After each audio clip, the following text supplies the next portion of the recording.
നമുക്കിന്ന് വളരെ പെട്ടെന്ന് തയ്യാറാക്കാൻ പറ്റുന്ന ഒരു ഗോതമ്പ് ദോശയുടെ റെസിപ്പി നോക്കാം. നമ്മൾ സാധാരണ ഉണ്ടാക്കുന്ന ഗോതമ്പ് ദോശയിൽ നിന്നൊരല്പം വ്യത്യാസമാണ്. ഇത് നല്ല ടേസ്റ്റി ആയിട്ട് ഉള്ളൊരു ഗോതമ്പ് ദോശയാണ്. അതുപോലെ നമുക്കിത് ഡിന്നറായിട്ടോ ബ്രേക്ക്ഫാസ്റ്റ് ആയിട്ടോ ഒക്കെ കഴിക്കാം കേട്ടോ. അപ്പോൾ അതുണ്ടാക്കുന്നതിന് വേണ്ടിയിട്ട് ഞാനിവിടെ ഒരു കപ്പ് ഗോതമ്പ് പൊടി കൊണ്ടുള്ള ഒരു അളവാണ് ഞാനിന്നിവിടെ പറയുന്നത്. ഒരു കപ്പ് ഗോതമ്പ് പൊടി എടുത്തപ്പോൾ അതിലേക്ക് ചേർക്കുന്നതിന് വേണ്ടിയിട്ട് ഞാനിവിടെ ഒരു അര കപ്പ് തൈര് എടുത്തിട്ടുണ്ട്. നമ്മൾ സാധാരണ ഗോതമ്പ് ദോശയിൽ അങ്ങനെ തൈരൊന്നും ചേർക്കാറില്ല, വെള്ളം ഒഴിച്ചങ്ങ് മിക്സ് ചെയ്താണല്ലോ ഉണ്ടാക്കുന്നത്.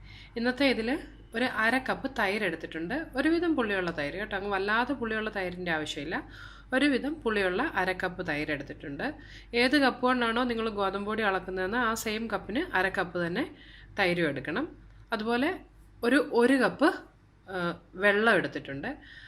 നമ്മൾ ഗോതമ്പ് പൊടി അളക്കാനെടുത്ത സെയിം കപ്പിൽ തന്നെ ഒരു കപ്പ് വെള്ളവും വേണം. പിന്നെ ഇതിലേക്ക് ചേർക്കുന്നതിന് വേണ്ടിയിട്ട് നല്ലൊരു ടേസ്റ്റ് കിട്ടുന്നതിന് ഞാനിവിടെ ഒരു അര ടീസ്പൂൺ ഗരം മസാല എടുത്തിട്ടുണ്ട്. അതുപോലെ ഒരു അര ടീസ്പൂണോളം മഞ്ഞൾപ്പൊടി എടുത്തിട്ടുണ്ട്. പിന്നെ നമ്മൾ സാധാരണ ഗോതമ്പ് ദോശയിലേക്ക് അങ്ങനെ വേറെ എക്സ്ട്രാ ഒന്നും ആഡ് ചെയ്യാറില്ല. പക്ഷേ ഇന്ന് ഞാൻ ഈ ഉണ്ടാക്കുന്ന ഗോതമ്പ് ദോശയിലേക്ക് ചേർക്കുന്നതിന് വേണ്ടിയിട്ട് ഞാനിവിടെ ഒരു ചെറിയ സവാള തീരെ പൊടിയായിട്ട് അരിഞ്ഞെടുത്തിട്ടുണ്ട്. പിന്നെ ഒരല്പം മല്ലിയില അരിഞ്ഞെടുത്തിട്ടുണ്ട്. നിങ്ങൾക്ക് മല്ലിയിലയുടെ രുചി ഇഷ്ടമില്ലെങ്കിൽ നമ്മുടെ കറിവേപ്പിലയാണേലും ചെറുതായിട്ട് അരിഞ്ഞെടുക്കാം. പിന്നെ ഒരു പച്ചമുളക് ചെറുതായിട്ട് അരിഞ്ഞെടുത്തിട്ടുണ്ട്. കുറച്ച് ജീരകം വേണം. കൊച്ചു കുട്ടികൾക്കൊക്കെ കൊടുക്കുന്നതാണെന്നുണ്ടെങ്കിൽ ഈ പച്ചമുളക് ചേർക്കേണ്ട കാര്യമില്ല കേട്ടോ. പിന്നെ നമുക്ക് കുറച്ച് ഉപ്പ് വേണം. അപ്പോൾ ഇത്ര ഇൻഗ്രീഡിയൻസ് വെച്ച് എങ്ങനെയാണ് നമ്മുടെ ഇന്നത്തെ ഈ ദോശ ഉണ്ടാക്കുന്നത് നമുക്ക് നോക്കാം. ആദ്യം തന്നെ ഈ എടുത്തു വെച്ചിട്ടുള്ള ഗോതമ്പ് പൊടിയിലേക്ക് ഈ തൈരൊന്ന് ചേർത്ത് നന്നായിട്ട് യോജിപ്പിച്ചെടുക്കണം. ഇതിലേക്ക് ഞാൻ ഈ തൈരൊന്ന് ചേർത്ത് കൊടുക്കുകയാണ്. അതുപോലെ നമുക്ക് ദോശയ്ക്ക് ആവശ്യത്തിനുള്ള ഉപ്പും വേണം. ഉപ്പ് ഞാൻ കുറച്ച് കഴിഞ്ഞാണെന്ന് ചേർക്കുന്നത്. ഇത് ആദ്യം ഒന്ന് നമുക്ക് മിക്സ് ചെയ്തെടുക്കാം. ഈ തൈര് ഗോതമ്പ് പൊടിയുടെ എല്ലായിടത്തേക്കും ഒന്ന് എത്തിയതിന് ശേഷം ഇതിലേക്ക് ആവശ്യത്തിനുള്ള വെള്ളം ഒഴിച്ച് നമുക്കൊന്ന് യോജിപ്പിച്ചെടുക്കാം. ഞാനിപ്പോൾ ഒരു കപ്പ് പൊടിക്ക് അര കപ്പ് തൈരും ഒരു കപ്പ് തന്നെ വെള്ളം എടുത്തിട്ടുണ്ട്. ഇത് നമുക്ക് നന്നായിട്ട് കുറേശ്ശെയായിട്ട് ചേർത്ത് കട്ടയൊന്നുമില്ലാതെ ഒന്ന് മിക്സ് ചെയ്തെടുക്കണം. ഇതിപ്പോൾ ഞാനിവിടെ ഒന്ന് മിക്സ് ചെയ്തെടുത്തിട്ടുണ്ട്. ഇതിലേക്ക് നമ്മുടെ ദോശയ്ക്ക് ആവശ്യത്തിന് വേണ്ടുന്ന ഉപ്പ് കൂടി ഒന്ന് ചേർത്ത് യോജിപ്പിച്ചെടുക്കണം.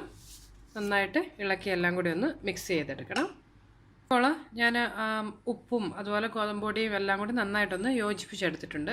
ഇത് നമുക്കൊരു 10 മിനിറ്റ് ഒന്ന് അടച്ചു വെക്കണം. ആ തൈരിൻ്റെ ആ ഒരു ടേസ്റ്റൊക്കെ ഇതിലേക്കൊന്ന് നന്നായിട്ടായി കിട്ടുന്നതിനാണ്. 10 മിനിറ്റിന് ശേഷം ബാക്കി കാര്യങ്ങൾ നമുക്ക് നോക്കാം. ഇപ്പോൾ ഒരു 10 മിനിറ്റ് കഴിഞ്ഞിട്ടുണ്ട്. നമുക്കിനി ഇതിലേക്ക് ഞാൻ അടച്ചു വെച്ചേക്കുമായിരുന്നു കേട്ടോ. അടച്ചു വെക്കണം നിങ്ങളില്ല, ഇതങ്ങ് ഡ്രൈ ആയി പോവും.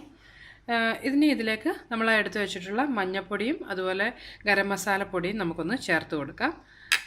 ഈ ദോശയ്ക്കൊരു നല്ല കളർ കിട്ടുന്നതിനാണ് ആ ഒരു മഞ്ഞൾപ്പൊടി ചേർത്ത് കൊടുത്തിട്ടുള്ളത് കേട്ടോ. നന്നായിട്ടൊന്ന് യോജിപ്പിച്ചെടുക്കണം. അതുപോലെ ഇതിലേക്ക് നമ്മൾ എടുത്തു വെച്ചിട്ടുള്ള സവാള അരിഞ്ഞതും ജീരകവും പച്ചമുളകും മല്ലിയിലയും കൂടി ഒന്ന് ചേർത്ത് കൊടുക്കാം. എല്ലാം ചെറുതായിട്ട് അരിഞ്ഞെടുക്കണം. ഇതെല്ലാം കൂടി ഇനി നന്നായിട്ടൊന്ന് മിക്സ് ചെയ്തെടുക്കാം. ഇതിപ്പോൾ ഞാനെല്ലാം കൂടി ഒന്ന് മിക്സ് ചെയ്തെടുത്തിട്ടുണ്ട്. ഇതുപോലെ നമ്മുടെ സാധാരണ ദോശമാവിൻ്റെ ആ ഒരു കൺസിസ്റ്റൻസിയിൽ വേണം ഇത് യോജിപ്പിച്ചെടുക്കാം കേട്ടോ. ഇങ്ങനെ ആയി കിട്ടുന്നതിന് ഒരു കപ്പ് പൊടിക്ക് ഞാൻ ആ എടുത്ത അത്രയും തന്നെ വെള്ളവും തൈരും എടുക്കേണ്ടി വരും. ഇനി നമുക്കിതൊന്ന് ചുട്ടെടുക്കുന്നത് എങ്ങനെയാണെന്ന് ഇവിടെ നോക്കാം. അതിന് വേണ്ടിയിട്ട് ഞാനിവിടെ ഒരു പാൻ അടുപ്പത്ത് വെച്ചിട്ടുണ്ട്. ഞാനിവിടെ നോൺ സ്റ്റിക്ക് പാനാണ് വെച്ചിട്ടുള്ളത്. എങ്കിലും ഞാനിതിലേക്ക് ഒരു അല്പം എണ്ണ ഒന്ന് ജസ്റ്റ് ഒന്ന് തേച്ച് കൊടുക്കുകയാണ്. നിങ്ങൾ ദോശക്കല്ലൊക്കെയാണ് വെക്കുന്നതെങ്കിൽ നന്നായിട്ട് എണ്ണ തേച്ച് കൊടുക്കണം കേട്ടോ, ഇല്ലെങ്കിൽ ചിലപ്പോൾ വിട്ടു പോരാൻ പാടായിരിക്കും. ഈ നമ്മുടെ പാൻ ഒന്ന് ചൂടായതിന് ശേഷം അതിലേക്ക് നമ്മൾ തയ്യാറാക്കി വെച്ചിട്ടുള്ള ദോശമാവ് ഒഴിച്ചു കൊടുക്കാം. ഈ തവിക്ക് ഒരു 1-1.5 തവിയോളം ദോശമാവ് ഞാനിതിലേക്ക് ഒഴിക്കുന്നുണ്ട്. അത് നമുക്ക് നന്നായിട്ടൊന്ന് പരത്തിയെടുക്കണം. വലിയ കനമില്ലാതെ പരത്തിയെടുക്കണം കേട്ടോ. ഒത്തിരി കനമായി കഴിഞ്ഞാൽ കഴിക്കുമ്പോൾ ഒരു രുചി കാണത്തില്ല. അതുപോലെ അത്ര സോഫ്റ്റും അല്ലാതായിപ്പോൾ, അതുകൊണ്ട് കുറച്ച് കനം കുറച്ച് നമുക്കിതൊന്ന് പരത്തിയെടുക്കാം.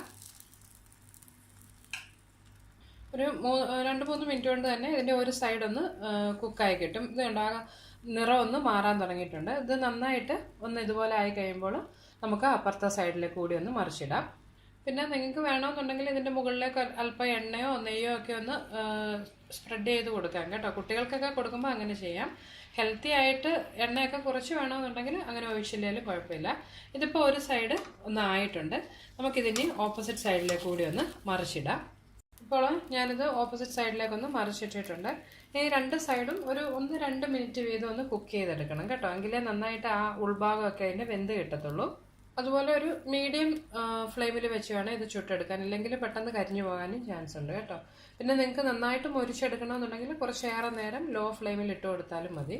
ഇതിപ്പോൾ രണ്ട് സൈഡും തയ്യാറായിട്ടുണ്ട്. നമുക്കിതിന് ഈ പാനിൽ നിന്ന് മാറ്റാം. ഉണ്ടോ, നമ്മുടെ നല്ല ടേസ്റ്റി ആയിട്ടുള്ള ഗോതമ്പ് ദോശ തയ്യാറായിട്ടുണ്ട്. ഇതുപോലെ തന്നെ നമുക്ക് ബാക്കിയുള്ള മാവ് കൂടി ഒന്ന് ചുട്ടെടുക്കാം.